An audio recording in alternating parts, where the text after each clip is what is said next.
Hello and welcome to Last Moment Tuitions. तो चलिए अब हम अपना नेक्स्ट टॉपिक शुरू करें। हमारा जो नेक्स्ट टॉपिक है इससे थ्योरेटिकल क्वेश्चंस आएंगे, राइट। इसके बेसिस पे हम न्यूमेरिकल भी देखेंगे आगे जाके, right. First of all strain energy. Strain energy क्या है? Strain energy is energy stored due to the straining of material. Simple, energy जो स्ट्रेन करने की वजह से एक मटेरियल को स्टोर होगी उस मटेरियल के अंदर। हम इसको ये भी कह सकते हैं कि एनर्जी क्या होता है? Energy is work done.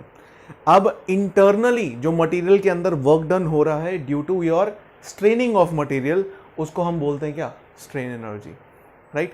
मैंने क्या करा है? एक्सटर्नल फोर्स लगाई है, एक्सटर्नल फोर्स की वजह से डिफ्लेक्शन हुई है। अब डिफ्लेक्शन के कारण स्ट्रेन प्रोड्यूस हुआ है। अब स्ट्रेन प्रोड्यूस होने के कारण अंदर स्ट्रेस या फिर स्ट्रेस जमा हो रहा है, एनर्जी जमा हो रही है। अब एनर्जी जमा होने के कारण हम उसको रेफर करते हैं कि स्ट्रेन एनर्जी है वो, ठीक है। There is energy being stored inside this material. अब जैसे जैसे मैं इस लोड को ग्रेजुअली इंक्रीज करूंगा, when I am increasing this load gradually,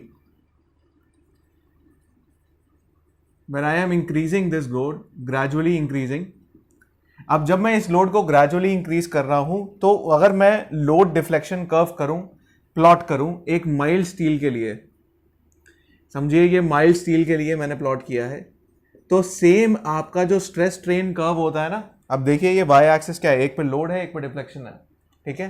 ये अलग है, ये स्ट्रेस स्ट्रेन कर्व नहीं है, पर स्ट्रेस स्ट्रेन कर्व की तरह ही इसकी शेप निकल के आती है, ठीक है।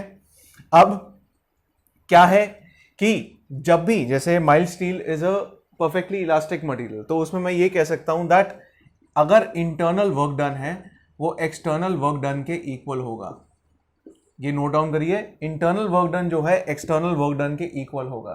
तो अगर मैंने जो फोर्स एक्सटर्नली अप्लाई करी है, एक्सटर्नली जो मैंने फोर्स अप्लाई करी है, और मैं ये कह सकता हूं इस एक्सटर्नल फोर्स की वजह से जो ये डिफ्लेक्शन हो रही है, और अगर मैंने इसका कर्व प्लॉट किया है तो इसके एरिया, इसका जो एरिया है इसके नीचे इस कर्व के अंदर, वो क्या बता रहा है मेरे को? एक्सटर्नल वर्क डन बता रहा है, ठीक है। पर एक परफेक्टली इलास्टिक मटेरियल के लिए external work done is equal to internal work done. अगर इंटरनल वर्क डन के इक्वल है ये एक्सटर्नल वर्क डन, अब इंटरनल वर्क डन को हम क्या बोलते हैं? Strain energy. Let's say this is SE, ठीक है। तो यहां पे मैं ये कह सकता हूं that external work done is equal to strain energy for this graph. अब वो ये कह रहा है कि area under this curve is your strain energy, ठीक है। Area under the load deflection curve is your strain energy. अब इस लोड डिफ्लेक्शन कर्व के अंदर अलग अलग पॉइंट्स हैं। अब हर लिमिट जो हमने एक स्ट्रेस स्ट्रेन कर्व में डिफाइन करी थी वो यहां पे भी वाजिद है। जैसे वहां पे हमने लिया था ए पॉइंट दिया था, जो ए पॉइंट क्या था? Proportionality limit. वही प्रोपोर्शनैलिटी लिमिट यहां पे भी वैलिड है। तो let's say this is your A, this is your origin and A is your proportionality limit. So if I am considering a point B, let's say मैंने इतना portion यहाँ का उठाया और ऐसे लगा दिया। Let's say I am considering a point B, ठीक है। अब मैं यहाँ पे एक पॉइंट B कंसिडर कर रहा हूँ। इस B पॉइंट तक इसके अंदर का जो ये एरिया है, ठीक है, इसके अंदर का जो एरिया है, this is right here resilience. इसको मैं ये बोलता हूँ resilience. For any point within proportionality limit, strain energy stored is known as your resilience. फिर उसके बाद मैंने पॉइंट ए बताया, पॉइंट ए क्या है? That is proportionality limit. तो यहां पे मैं ये कह सकता हूं कि up to the point B जो स्ट्रेन एनर्जी मेरी स्टोर हुई है that is equal to half into, इसका एरिया निकाले, हाफ इंटू P1 इंटू Δ1, ठीक है। ये क्या है यहां पे? Resilience up to point B, ठीक है। Resilience up to point B माने strain energy which is stored inside the material up to point B. Simple. फिर उसके बाद आपका एक और टर्म आता है that is proof resilience. Proof resilience क्या है? Maximum strain energy which is stored up to the proportionality limit. माने अब मैं ये पूरा मैक्सिमम एरिया कंसिडर करूंगा इस कर्व के अंदर, राइट। अब मैं पूरा यहां तक का एरिया कंसिडर करूंगा। अब मैं पूरा एरिया कंसिडर कर रहा हूं। अब इस पूरे एरिया के लिए जितनी भी आपकी एनर्जी स्टोर हो रही है that is your proof resilience. ठीक है, अब क्या है, स्ट्रेन एनर्जी है, strain energy is area under this curve. तो मैं यहां पे ये कह सकता हूं that strain energy for this is equal to half into P into delta. अब ये क्या रेफर कर रहा है, ये रेफर कर रहा है आपका proof resilience, right. Proof resilience एक टर्म है जो हम स्ट्रेन एनर्जी को देते हैं, और वो कौन सी स्ट्रेन एनर्जी को देते हैं, जो strain energy up to proportionality limit store हो रही है। इसके बाद मैंने दे दिया that strain energy is equal to half into P into delta. अब इसको मैं सिंप्लीफाई कर सकता हूं। अगर इसको सिंप्लीफाई करने के लिए मैंने क्या किया, मैं इसको दूसरे पेन से कर देता हूं, राइट। लेट्स से मैंने इसको divide by A multiplied by A किया, और इसकी डिफ्लेक्शन को एल से डिवाइड किया और मल्टीप्लाई बाय एल कर दिया। ठीक है, अब आप मुझे एक बात बताइए, ये टर्म और ये टर्म क्या है यहाँ पे, this is your stress and this is your strain. ठीक है, स्ट्रेन क्या होता है, अगर ये यहाँ पे लेंथ एल है, अगर यहाँ पे ये लेंथ एल है तो स्ट्रेन कितना है, डेल्टा बाय एल। ठीक है, तो यहाँ मैं ये कह सकता हूँ दैट ये आपका हो गया half into stress into strain into A into L, क्या हुआ, वॉल्यूम हो गया इस बार के लिए। अगर यहाँ पे इसका एरिया ए है और इसकी लेंथ एल है तो ये मैं कह सकता हूँ दैट दिस इज वॉल्यूम। ठीक है, that this is volume.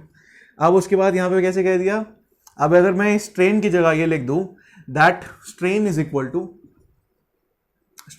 To sigma by E. ठीक है, अब अगर मैंने ये स्ट्रेन की जगह सिग्मा बाय ई लिख दिया दैट, तो sigma square divided by 2e multiplied by v, this is equal to your proof resilience. This is your proof resilience. ठीक है, दैट इज स्ट्रेन एनर्जी। मैंने ये स्ट्रेन एनर्जी लिया है क्योंकि ये स्ट्रेन एनर्जी ही है प्रूफ रेजिलियंस। अब उसके बाद आता है मॉड्यूलस ऑफ रेजिलियंस। सो अगर मेरे को प्रूफ रेजिलियंस को क्वांटिफाई करना है, क्वांटिफाई करने का मतलब ये होता है कि उसको एक क्वांटिटी के लिए अगर मेरे को डिफाइन करना है, और अगर वो क्वांटिटी को मैं वॉल्यूम लूं, ठीक है, अगर वो क्वांटिटी को मैं एक वॉल्यूम लेता हूं, क्योंकि यहां पे वॉल्यूम मेरे को टर्म दिख रहा है, देन अगर मैं कहूं that modulus of resilience is the area under the stress strain diagram. Now यहां पे क्या है, अब मैंने क्या लिया है, स्ट्रेस स्ट्रेन कर्व। ठीक है, स्ट्रेस स्ट्रेन कर्व के अंदर का जो ये एरिया है up to the proportionality limit, this is your point A is proportionality limit, मैंने यहां पे बताया। सो मॉड्यूलस ऑफ रेजिलियंस यहां पे कितना निकल के आएगा, modulus of resilience is equal to half into sigma into epsilon.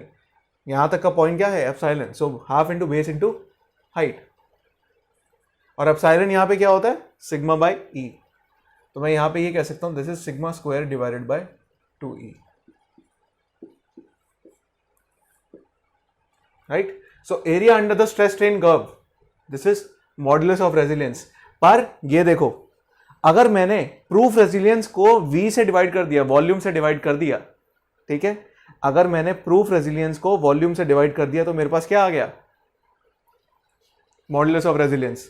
Let's say मैं यहां पे ये कह सकता हूं that modulus of resilience is equal to proof resilience divided by b। अगर ये प्रूफ रेजिलियंस है, यहां पे इसको मैं PR ले लूं, ठीक है। So modulus of resilience is equal to proof resilience divided by v। अब मैंने इसको क्या कर दिया, क्वांटिफाई कर दिया। क्वांटिफाई कैसे कर दिया, मैं यहां पे मॉड्यूलस ऑफ रेजिलियंस को बोल सकता हूं that this is proof resilience per unit volume. मैं ये चीज कह सकता हूं दैट मॉड्यूलस ऑफ रेजिलियंस इस इक्वेशन के हिसाब से, that modulus of resilience is equal to proof resilience per unit volume. ठीक है, तो क्वांटिफाई करने का मतलब ये होता है कि एक पर यूनिट वॉल्यूम, जैसे मैंने वॉल्यूम का यूनिट ले लिया मीटर क्यूब, 1 मीटर क्यूब में कितनी प्रूफ रेजिलियंस स्टोर हो सकती है एक मरे मटेरियल के अंदर। तो ये एक तरीके से मैंने उसको क्वांटिफाई कर दिया। ठीक है, अभी तक का आप यहां पे नोट डाउन करिए।